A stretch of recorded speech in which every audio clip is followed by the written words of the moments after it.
Bonjour. Eh bien, les vacances sont en plein régime et c'est vrai que je vous souhaite le meilleur, je vous souhaite vraiment beaucoup de repos, beaucoup de reconstruction. Mais je voulais vous parler aujourd'hui d'un sujet qui va redynamiser votre vie, qui va vous permettre d'accéder à ce que Dieu promet. Je vous assure, je vais vous apprendre comment reprendre votre autorité. Vous savez, il y a un passage dans la Bible, et ce passage de la Bible est vraiment, comment dirais-je, ce passage de la Bible est vraiment une vérité que Jésus aimait. Jésus l'aimait et Jésus ne se contente pas de le dire, il essaie de nous faire comprendre et le confirmer. Vous savez, il y a des passages bibliques qui sont des passages très forts, comme par exemple, écoutez, Luc 10 par exemple, et le verset 19, il dit que Dieu nous a donné l'autorité.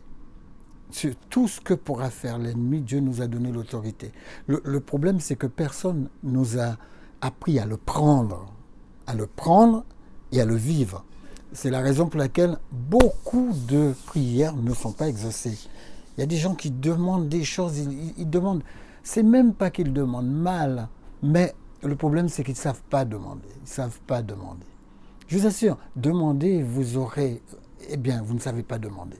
La Bible nous dit de considérer les fruits de tout ce qu'on fait. Est-ce que vous portez des fruits dans la prière ou est-ce que votre prière, c'est quelque part où vous faites du bien? Moi, je connais des gens, même en étude de la Bible, j'ai des gens avec moi qui ils parlent, ils se font du bien, ils parlent. Vous leur demandez quelque chose, ils vous font un truc à rallonge comme ça. Mais non, essayez de comprendre chaque mot, essayez de vivre chaque mot. Parce que si vous ne vivez pas l'autorité que Christ vous a donnée, vous allez avoir des difficultés. Je vous assure, vous allez avoir des difficultés. Je vais prendre l'histoire de Moïse pour bien vous expliquer ça. Je ne voulais pas passer trop de temps avec vous. Je sais que pendant les vacances, on n'a pas beaucoup de temps. Je ne voulais pas passer trop de temps avec vous. Mais ce que j'ai envie de faire, c'est vous faire comprendre les choses avec simplicité. Et si vous arrivez à les appliquer avec simplicité, parce que je vous ai déjà dit que tout ce que je dis est pratique. D'accord? Donc, quand Dieu voit Moïse seul sur la montagne, Dieu commence à brûler dans un buisson, il commence à faire un feu qui ne s'éteint point, qui ne se consume pas. Moïse est intrigué, Moïse est attiré, Moïse s'approche. Et quand il s'approche, Dieu lui parle. Et Dieu lui parle en essayant de faire en sorte que Moïse, c'est l'attitude de Dieu, jamais effrayé. Jamais effrayé. Quand Dieu parle à quelqu'un, la personne n'est jamais effrayée. Quand vous entendez qu'un prophète a parlé avec Dieu, quel que soit le nom du Dieu, et que le prophète est effrayé, ça ne vient pas de Dieu. Ça ne peut pas venir de Dieu. Ça vient de l'ennemi de Dieu. Donc, dans le cas de Moïse, Dieu rassure. Quand Moïse s'avance, Dieu lui dit, écoute, j'ai vu ce qui arrive à mon peuple en Égypte. J'ai besoin que tu me donnes un coup de main. Que tu me donnes un coup de main, oui, c'est vraiment ça, parce que Dieu ne veut pas agir sur cette terre sans passer par les instruments que nous sommes. D'accord? C'est pas trop fort ce que je dis. Donc Dieu lui dit, j'ai besoin que tu interviennes. Je vais te mettre tout ce qu'il faut à ta disposition pour que tu interviennes. Moïse a des objections. Ouais, mais il ne sait pas parler. Vous connaissez l'histoire. D'accord? Exode chapitre 3, chapitre 4. Vous connaissez l'histoire. Et à un moment, Jésus, je crois que c'est Jésus, pourquoi j'ai fait ce lapsus? Parce que quand vous lisez Jean 1, verset 18, Jésus dit, personne n'a jamais vu Dieu. Ça signifie que celui qui a parlé à Abraham, qui a parlé à Moïse, c'était lui. Donc c'est pourquoi j'ai dit Jésus. Donc il lui dit, qu'as-tu dans la main? Qu'as-tu dans la main, lui demandera l'Éternel. Qu'as-tu dans la main, lui demanda Yahvé. D'accord? Toujours le même nom pour Dieu, le même nom pour Jésus, le même nom pour le Saint-Esprit. Donc, qu'as-tu dans la main? Lui demanda l'Éternel. Moïse répond, un bâton. Vous voyez ce qui se passe? Dieu veut que vous puissiez avoir quelque chose. Quand il s'avance vers vous, c'est une première notion, il faut que vous ayez quelque chose à apporter à la table. Dieu ne vient pas vous voir pour vous utiliser comme un instrument si vous n'êtes pas l'instrument. Si vous ne savez pas vivre l'instrument que vous êtes. Les amis, dans tous les cas de figure, Dieu vous demandera ce qu'il peut utiliser. Dieu peut utiliser tout ce que vous lui apportez. tout ce que vous lui apportez. Ça, c'est une première notion. Il dit un bâton. Dieu lui dit, jette-le par terre. Moïse jeta le bâton par terre et celui-ci se transforma en serpent. Moïse s'enfuit devant lui. Dieu utilise ton bâton pour faire un serpent et toi, tu es effrayé. Tu décampes. Moïse s'enfuit. C'est carrément de l'humour.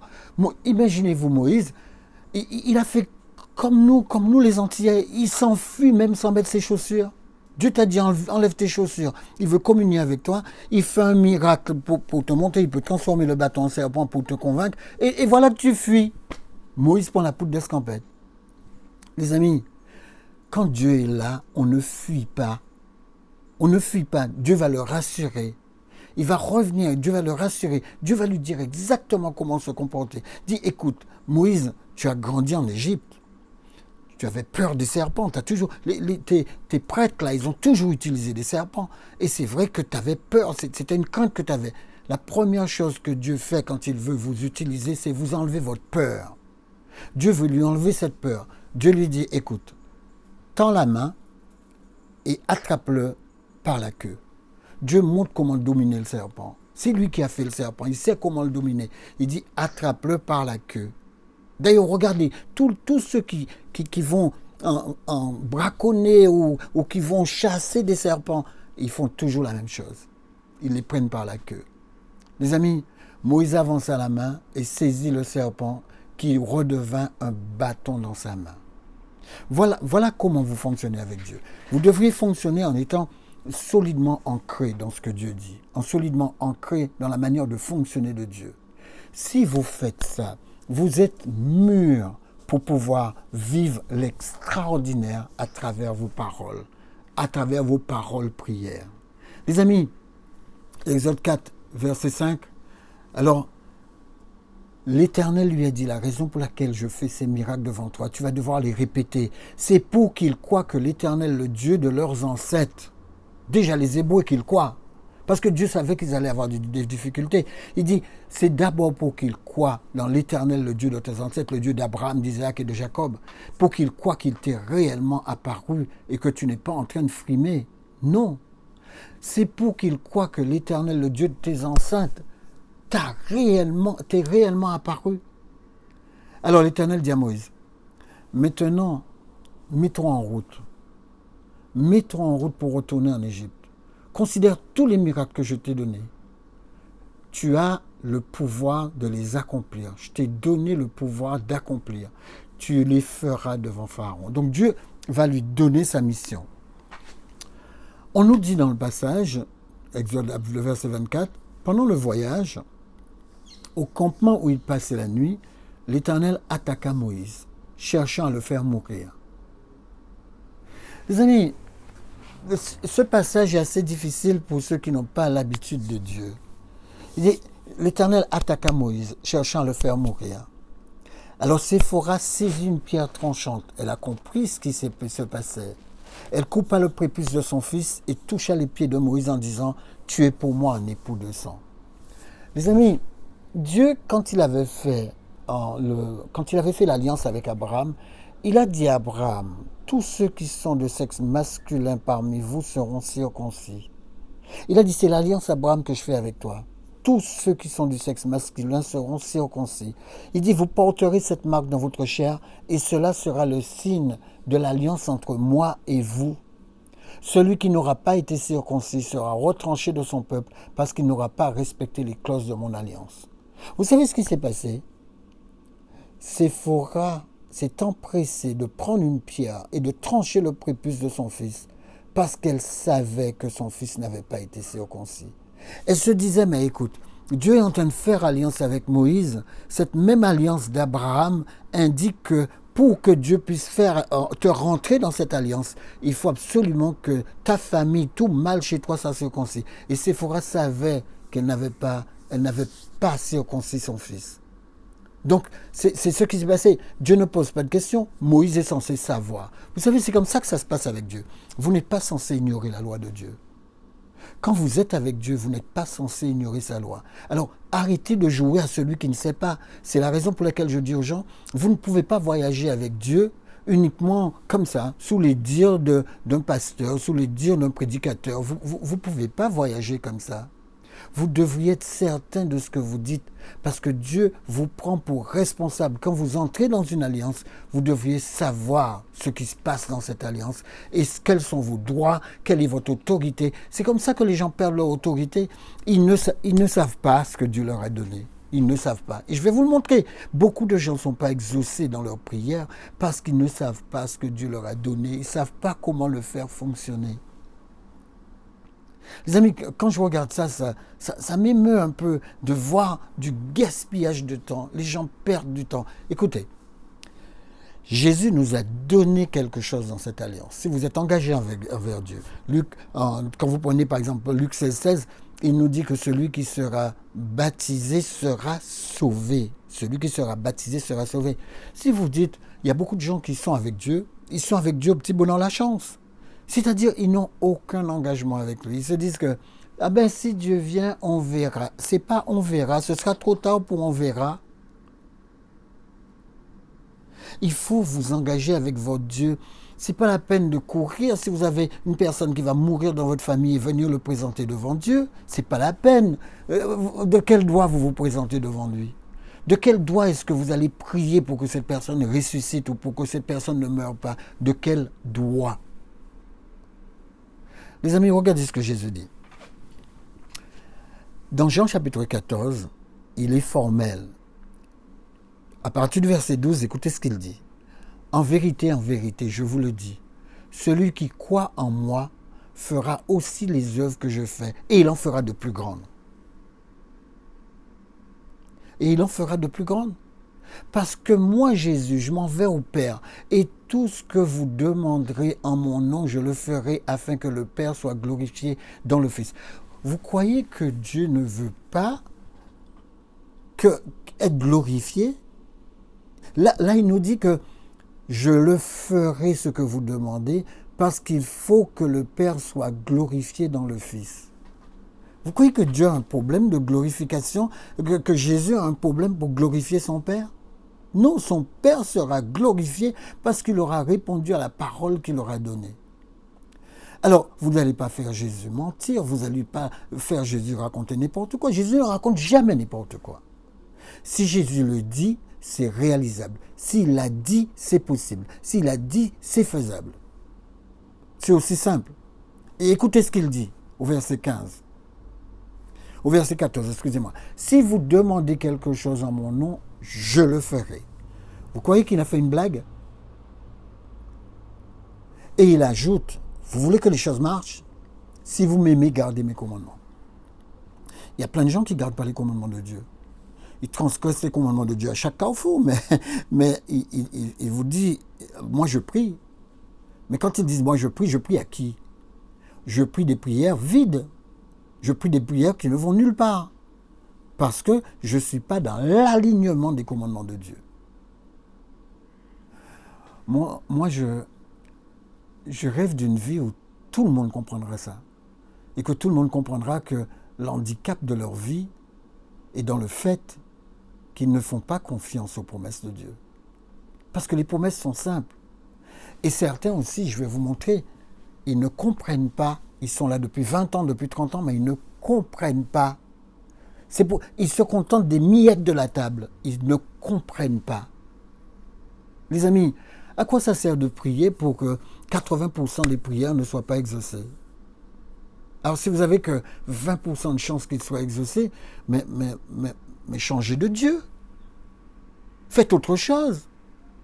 Les amis, si vous voulez être avec Dieu, soyez sincèrement et de manière intègre avec lui, de manière à ce que ce qu'il dit ne soit pas quelque chose qui tombe à côté, mais quelque chose qui vous fasse vivre. Les amis, c'est ça le but de Dieu.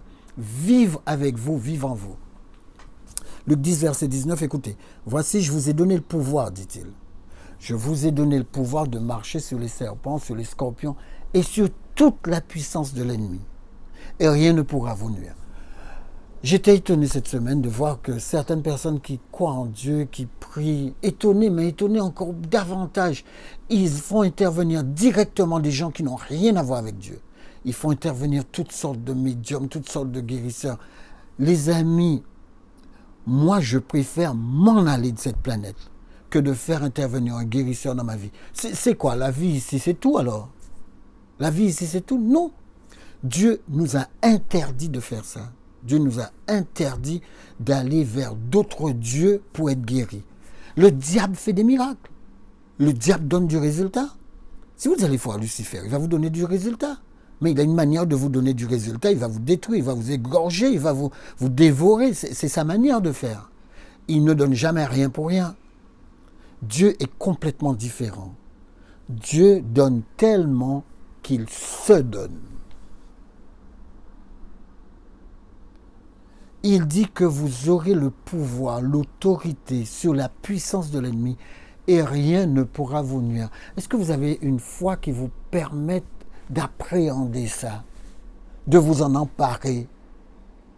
Et écoutez bien le passage. Regardez, je vous ai donné le pouvoir de... Vous avez vu ce qu'il a dit? De marcher sur les serpents, de marcher sur les scorpions et sur toute la puissance de l'ennemi. C'est-à-dire, je vous ai donné le pouvoir sur les problèmes que l'ennemi vous crée. Pas le pouvoir de dire. Je ne vous ai pas donné le pouvoir de dire, je vous ai donné le pouvoir de faire. Parce que le blablabla, je sais que les croyants sont forts avec ça. Mais le pouvoir de dire une chose qui devienne réalité. Dieu dit et la chose arrive. Quand vous dites, c'est pas du blablabla, c'est pas je dis, je répète, c'est pas ça. C'est mettre en place par la prière, à travers l'autorité qui vous est donnée, d'agir contre toutes les choses. D'agir contre les attitudes, d'agir contre l'environnement, d'agir contre tout ce qui pourrait vous nuire. Les amis, c'est de ça dont il s'agit. En fin de compte, laissez-moi vous expliquer ce que je veux dire. Je reprends le texte de Marc 11, verset 24. C'est pourquoi je vous dis, tout ce que vous demanderez en priant, croyez que vous l'avez reçu. Vous avez entendu? Tout ce que tu demanderas en priant, crois que tu l'as reçu et tu vas le voir s'accomplir. Il n'a pas dit, ça va s'accomplir instantanément. Tu vas le voir s'accomplir. Les amis, tout ce que vous demandez en priant, croyez que vous l'avez reçu. En fin de compte, si vous demandez à Dieu, vous dites à Dieu, « Oh Seigneur, tu vois, telle personne est malade. » Mais qu'est-ce que Dieu a à faire avec cette information? Il le sait. Vous ne devez pas prier la maladie. Vous allez parler à la maladie. Vous allez dire les choses. Et pour ça, la Bible dit, il sera fait selon ta foi. Matthieu 9, verset 29. Alors, première chose, essayons d'expliquer le mot émouna, la foi. Émouna, la foi. Qu'est-ce que la foi? La foi, c'est croire de tout son être. C'est pas croire comme les démons, avoir la preuve que ça existe, et puis non, c'est pas ça. Croire, c'est croire de tout son être. Je suis ancré dedans. La croyance de la foi ne peut pas exclure la confiance, une confiance inébranlable. Si vous dites vous croyez, c'est-à-dire que votre confiance, elle est au top. Croire à quelque chose dans la Bible, c'est pas seulement avoir une confiance inébranlable, c'est déjà pas mal, mais adhérer totalement dans cette confiance inébranlable. Croire, la foi et mouna, c'est être engagé vraiment, être solide, être stable. On ne joue pas avec Dieu. Les amis, enfin, croire et mouna, c'est la fidélité empreinte de fermeté. Pas je suis fidèle et je trahis, mais je suis fidèle et je suis ferme. C'est ça qui génère la persistance. Envers et malgré tout, je crois. Les amis, essayez d'exercer ça.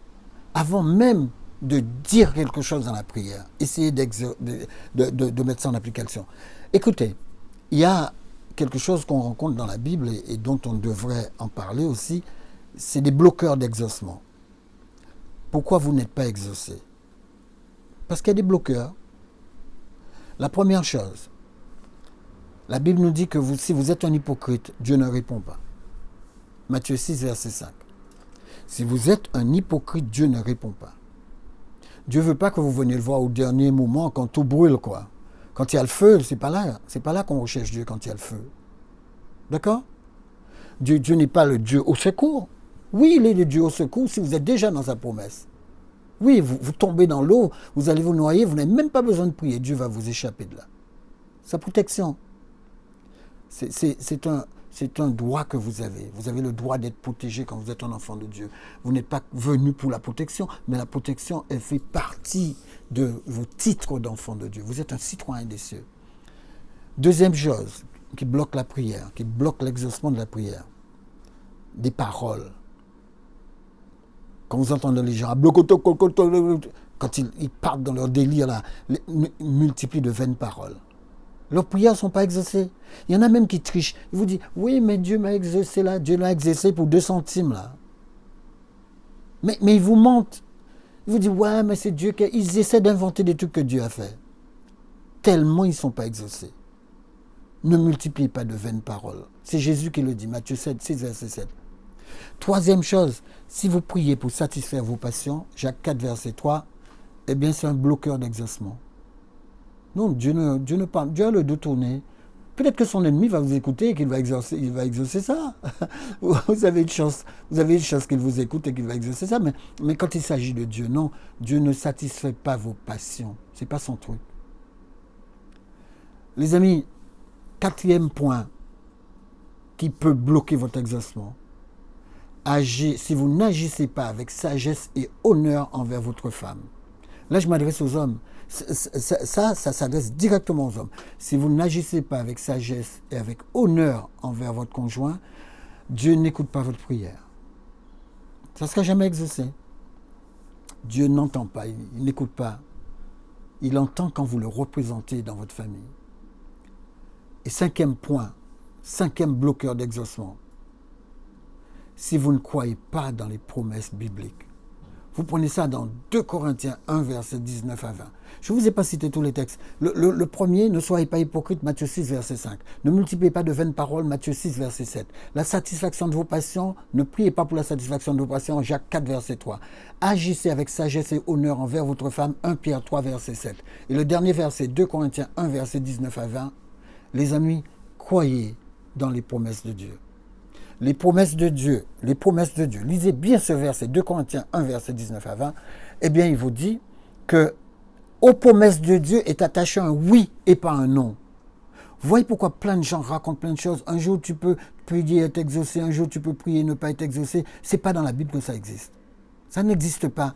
Ils disent, quand vous croyez dans les promesses de Dieu, pour chaque promesse utilisée dans votre prière, la réponse est oui. Il dit, Jésus garantit le oui. Jésus ne garantit pas de non. Jésus garantit le oui. Oh là là, Jésus c'est ma garantie. Les amis, il n'y a rien que vous puissiez présenter devant Dieu et qui est impossible qu'il le fasse. Quand Jésus donne une promesse, il est capable, il a toutes les capacités. Il n'y a personne au monde qui a toutes les capacités. Dieu a toutes les capacités. Écoutez, Jésus va plus loin. Si vous avez la foi, Jésus va plus loin. Je vous le dis en vérité, dit-il dans Marc 11, verset 23. Si quelqu'un dit à cette montagne, ôte-toi de là, à qui est-ce qu'il s'adresse? Si quelqu'un dit à cette montagne, on n'a pas dit si quelqu'un dit à Dieu. Il y a beaucoup de prières, c'est Dieu, Dieu, Dieu, Dieu.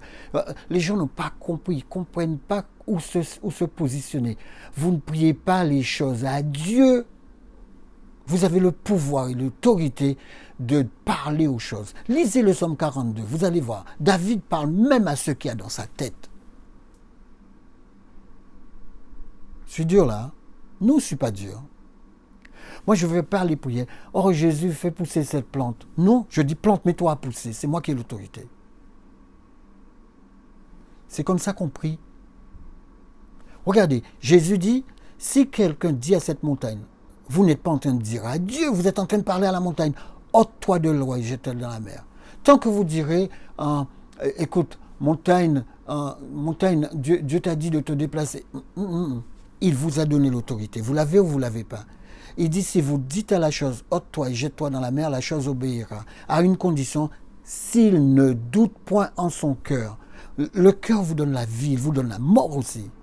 Si vous doutez dans votre cœur, c'est le non-exaucement, c'est la négativité, c'est la mort. Si vous restez sur les promesses de Dieu et vous ne doutez pas dans votre cœur, c'est la réalisation. Il a dit, oh, si tu dis à la montagne, ôte-toi de là, jette-toi dans la mer, et si tu ne doutes pas dans ton cœur, mais que tu crois que ce que tu dis arrive, tu le verras s'accomplir.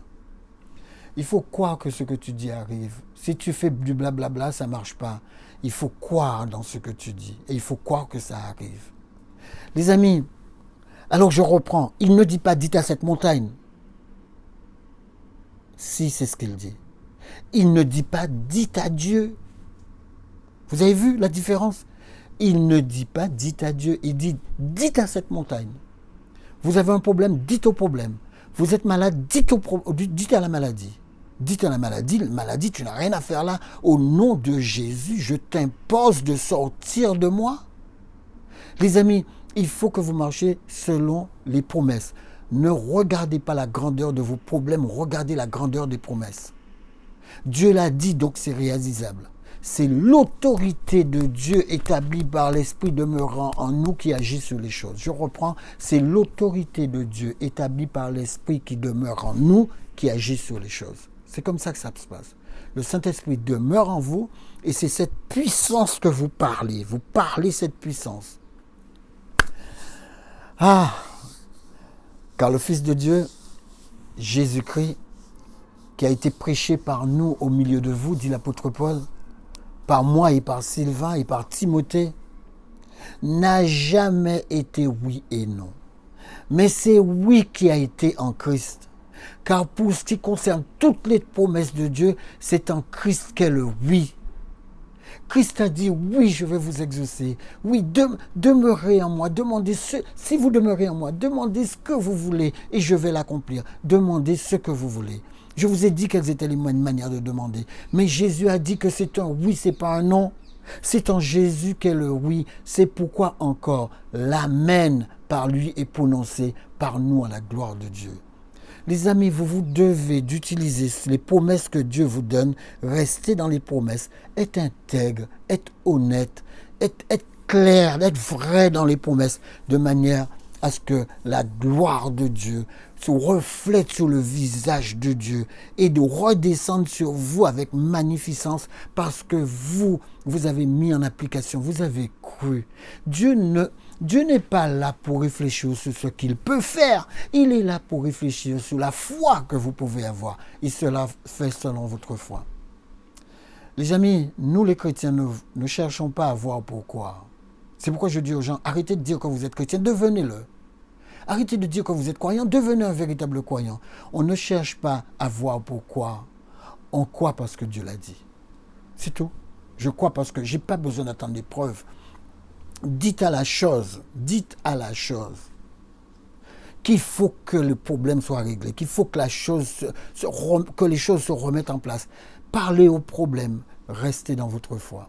Si le doute flirte avec vous, revenez dans votre foi, redites les choses, continuez à rester dans votre foi. Rappelez à l'auteur du doute que Dieu l'a dit et qu'il a le pouvoir de l'accomplir. Il a le pouvoir d'accomplir cette promesse. Rappelez à votre ennemi cela. Ne prenez pas le temps avec lui, mais faites-le comprendre que, écoute, tu me fais douter là? Tu me fais douter là? Écoute, Dieu l'a fait pour Moïse. Il l'a fait pour Abraham. Quel doute est-ce que tu fais entrer? Et vous allez voir que le doute va s'en aller.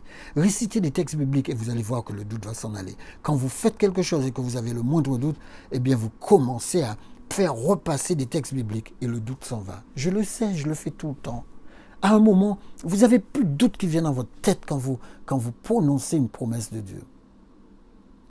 Et rappelez-vous une chose, ce n'est ni par la puissance, ni par la force que vous faites les choses, mais c'est par l'Esprit de l'Éternel des armées que vous faites les choses. Si vous arrivez à vivre comme ça, les amis, je vais vous dire, dans Jean 13, verset 7, Jésus dit, si vous savez des choses, si vous savez ces choses que je viens d'indiquer là, il dit, vous êtes heureux pourvu que vous les pratiquiez. Jean 13, verset 17. Les amis, si vous avez entendu parler de l'évangile et que ça a touché votre cœur, eh bien vous êtes heureux à une condition, c'est que vous les pratiquez. Et rappelez-vous, si vous les pratiquez, rien n'est hors de la portée de celui qui croit. Marc 9, 23. Rien n'est hors de la portée de celui qui croit. Que Dieu vous bénisse, que Dieu vous garde. Sachez, et mettez-le déjà dans vos agendas, à partir du mois de septembre, je vous avertirai, toujours de la même manière, par la voix, que nous allons reprendre des réunions de la Bible aux 2 rues du Buisson, aux Fraises à Massy. Tous les samedis, on va se remettre, pas tous les samedis, mais on verra, un samedi sur 2 déjà, et puis on commence après, on va voir comment on se mobilise. Mais trouver un moyen pour pouvoir étudier la Bible, mais étudier la praticabilité de la Bible. Ou encore certains théologiens diront la praxéologie qui se trouve dans la Bible. Les amis, de manière praticable. La Bible, praticable. Vous prenez la Bible, vous la mettez en application, et vous avez les résultats. Éternel de Père Céleste, merci pour ta présence. Merci pour ta grandeur, merci pour ta puissance. Merci de demeurer avec tous ceux, éternels, qui écoutent ces présentations et que tu leur donnes la force, la puissance, l'autorité que tu as donnée sur toutes ces choses qui sont autour de nous. Au nom de Jésus, pour ta gloire. Amen. Que Dieu vous bénisse. Shabbat Shalom. On se retrouve la semaine prochaine.